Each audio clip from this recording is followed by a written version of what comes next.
प्रिय बच्चों,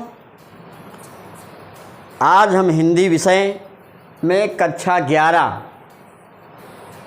के काव्य में प्रथम पाठ कबीरदास से संबंधित बातें बताएंगे। इसमें मुख्य बिंदु इस प्रकार से है। कबीर का जन्म सन 1398 ईस्वी में काशी में हुआ था। इनके पिता का नाम नीरू तथा माता का नाम नीमा था।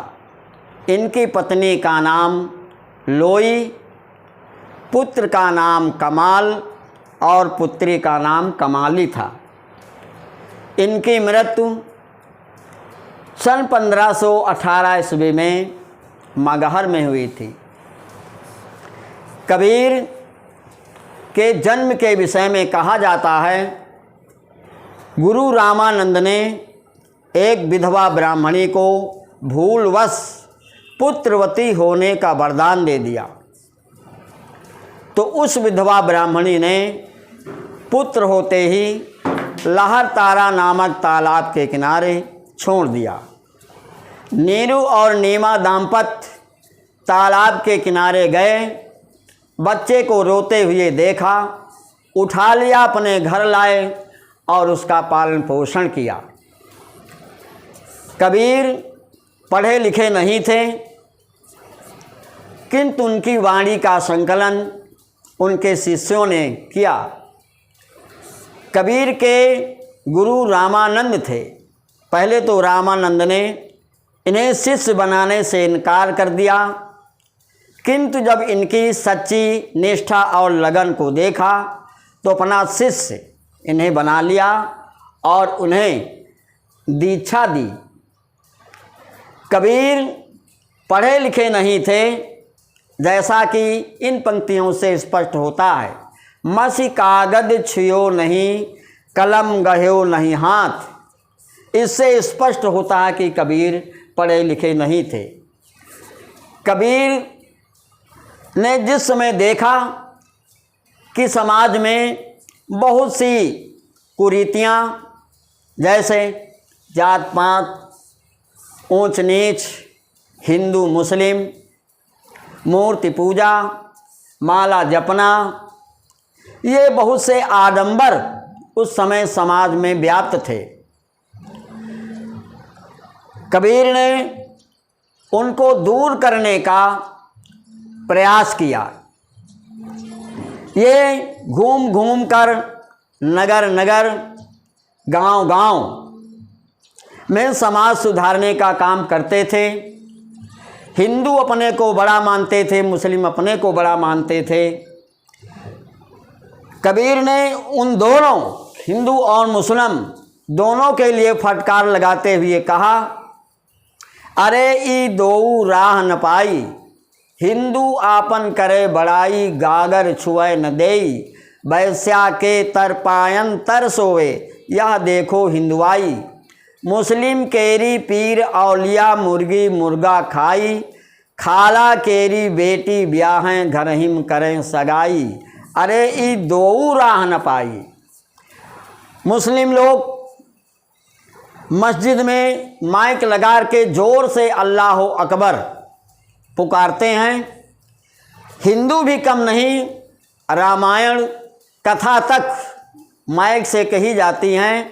तो कबीर ने कहा, कांकर पाथर जोर के मस्जिद लई बनाए, ता चढ़ मुल्ला बाग दे, क्या बहरा हुआ खुदाए। ईश्वर बहरे नहीं है। तुलसीदास ने तो कह दिया, बिन पग चले सुने बिन काना, कर बिन करे कर्म विधि नाना। भगवान बिना पैरों के चलते हैं, बिना कानों के सुन लेते। इस प्रकार से जो लोग माला जपते हैं, माला जपने वालों के विषय में भी कबीर ने कहा, कर का मन का डार दे, मन का फेर। लोग तीर्थ यात्राओं पर विश्वास करते थे, अब भी विश्वास करते हैं, किंतु कबीर के अनुसार कबीर इनका विरोध करते थे। कबीर ने कहा, दुनिया ऐसी बावरी पत्थर पूजन जाए, घर के चकिया कोम न पूजय, जही का पीसा खाए। भक्त लोग अपने गले में कंठी बांध लेते हैं, तो कबीर ने कंठी का विरोध करते हुए कहा, कंठी बांधे हर मिले तो बंदा बांधे कुंदा। इस प्रकार से बहुत सी बुराइयां समाज में व्याप्त थी। कबीर ने गुरु का महत्व सर्वोपर दिया, गुरु के महत्व के विषय में बताया। गुरु गोविंद दोऊ खड़े काके लागों पाएं। प्रेम, प्रेम के विषय में कबीर ने कहा, ढाई आखर प्रेम का पढ़े सु पंडित होए। नाम का महत्व कबीरदास ने दिया। नाम का महत्व देते हुए कबीर ने कहा, राम नाम के पट तरे देवे को कछु नाहि। इस प्रकार से कबीर ने समाज में घूम घूम कर बुराइयों को दूर करने का प्रयास किया।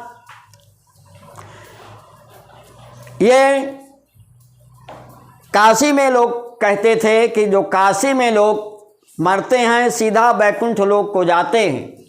इस धारणा को दूर करने के लिए कबीर अपने जीवन के अंत समय में मगहर चले गए और वहीं पर 1518 ईस्वी में इनकी मृत्यु हुई। जो कबीरा काशी मरे तो हरि का कौन निहोर। यदि मैं काशी में मेरी मृत्यु होगी तो इसमें भगवान का क्या होगा, वहाँ तो पहले से ही वरदान है। इसलिए इस धारणा को दूर करने के लिए अंत समय में कबीर मगहर चले गए। इनके मृत्यु के विषय में भी बताया गया है। जब इनकी मृत्यु हुई तो इनके अनुयायी हिंदू और मुस्लिम दोनों थे।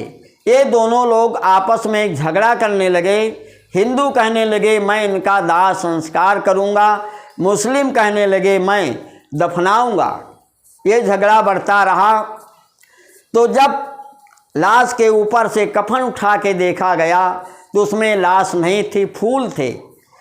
और उन फूलों को आधे आधे करके हिंदू और मुस्लिम दोनों ने बांट लिया और अपने अपने धर्म के अनुसार उसका दाह संस्कार किया, क्रियाकर्म किया। इस प्रकार से कबीर के विषय में बताया गया है। तो आज से यही इस पाठ का समापन होता है। धन्यवाद।